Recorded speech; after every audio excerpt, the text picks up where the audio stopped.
Hello বন্ধুরা, তোমরা সবাই কেমন আছো? আশা করছি ভালোই আছো। আমিও ভালো আছি। সোমা চ্যানেলে তোমাদের সবাইকে স্বাগত। আজকে দেখো রান্নাঘরে চলে এসেছি। কি রান্না করব?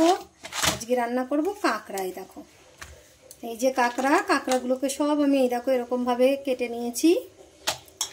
এই যে সব কাঁকড়াগুলো আমি এইভাবে কেটে নিয়েছি।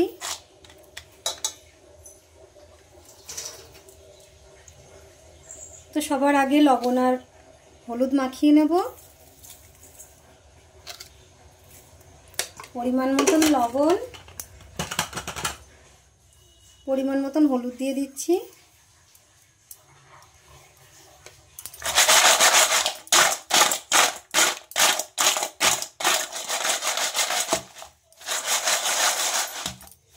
কাঁকড়াগুলোকে নুন হলুদ মাখিয়ে নিয়েছি। চলো এবার রান্না করব। কিভাবে রান্না করি তোমরা দেখো। কড়াই গরম হয়ে গেছে, তেল দিয়ে দিচ্ছি।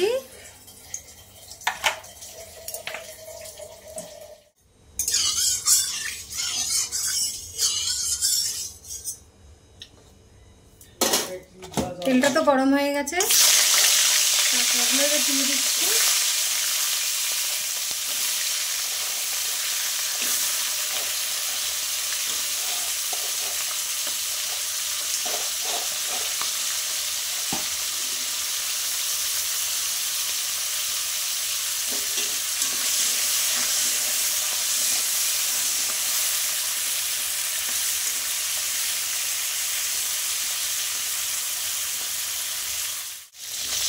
কাঁকড়াগুলো কিন্তু ভাজা হয়ে গেছে, এবার তুলে নেব।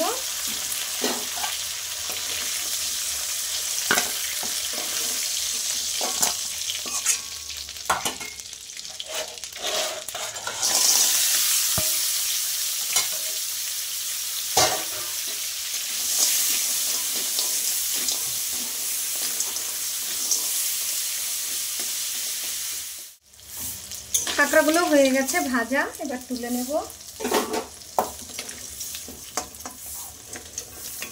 আজকে আমি কাঁকড়াগুলো পেঁয়াজ রসুন দিয়ে রান্না করব।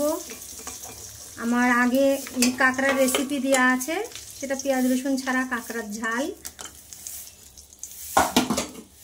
আর আজকে আমি একটু পেঁয়াজ রসুন দিয়ে রান্না করব। কাঁকড়াগুলো তো তুলে নিয়েছি, এবার ওই তেলে আমি আর একটু তেল দিয়ে দিচ্ছি।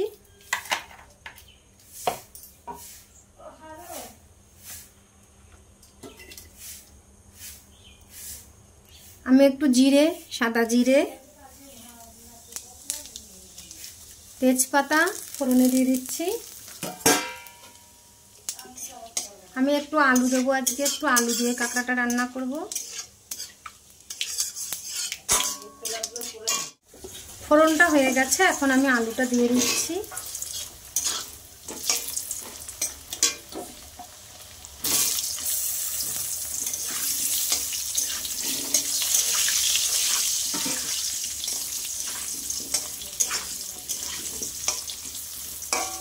আলুটা একটু ভেজে নেব ভালো করে। আলুটা কিন্তু অনেকটাই ভাজা হয়ে গেছে, এবার আমি পেঁয়াজ দিয়ে দিচ্ছি।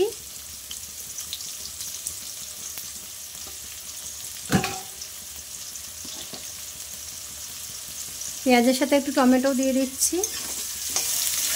আলুর সাথে এগুলো সব একবারে ভাজা হবে।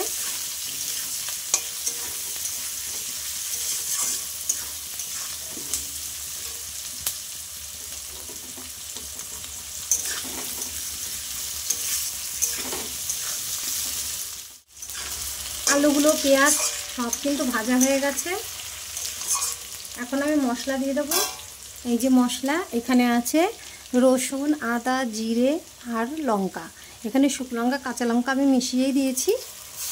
তোমরা যে যেমন খাবে সেরকম দেবে।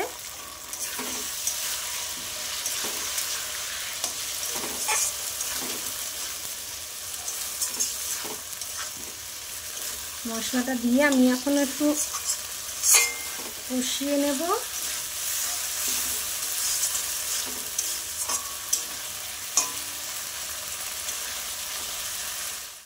মশলাটা একটু সময় কষিয়ে নিয়ে আমি একটু বাটি ধোয়া জল দিয়ে দিচ্ছি।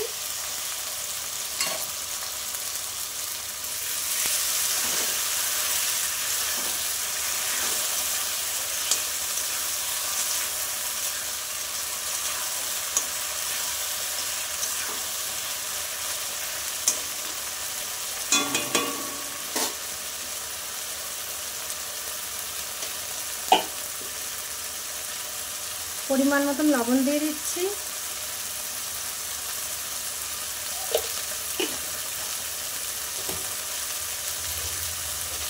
পরিমাণ মতন হলুদ দিয়ে দিচ্ছি।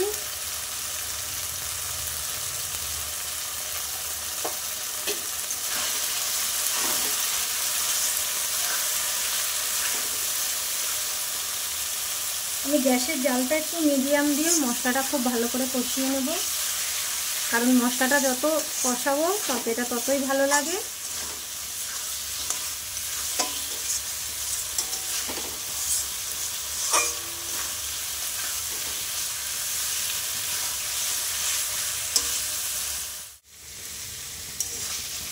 মশলাটা কিন্তু কষানো হয়ে গেছে, এখন আমি কাঁকড়াগুলো দিয়ে দেবো।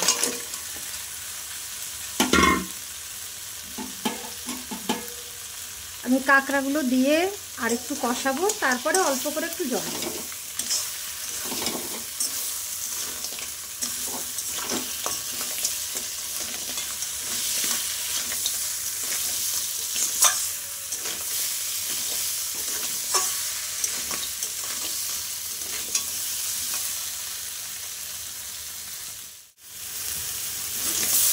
মশলাটা কষানো হয়ে গেছে, এবার আমি জল দিয়ে দেব।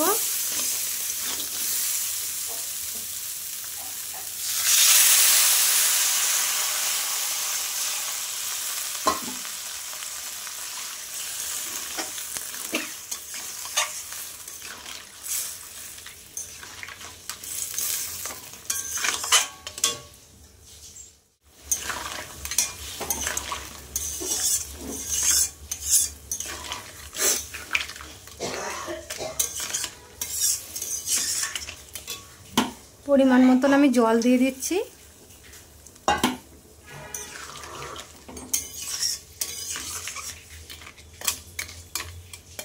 এখন আমি ঢেকে দেব, তরকারিটা ফুটবে। তরকারিটা হয়ে গেছে, একদম গামাখা ঝোল করেছি।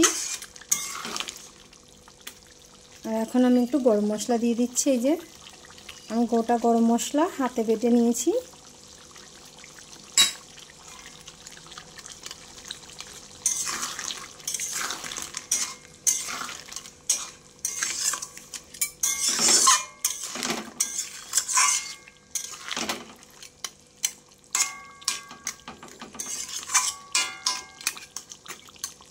গরম মশলাটা মিশিয়ে নিয়েছি, একটু ঢাকা দিয়ে দিই, তাহলে গন্ধটা ভালো ঢুকে যাবে এর ভেতরে।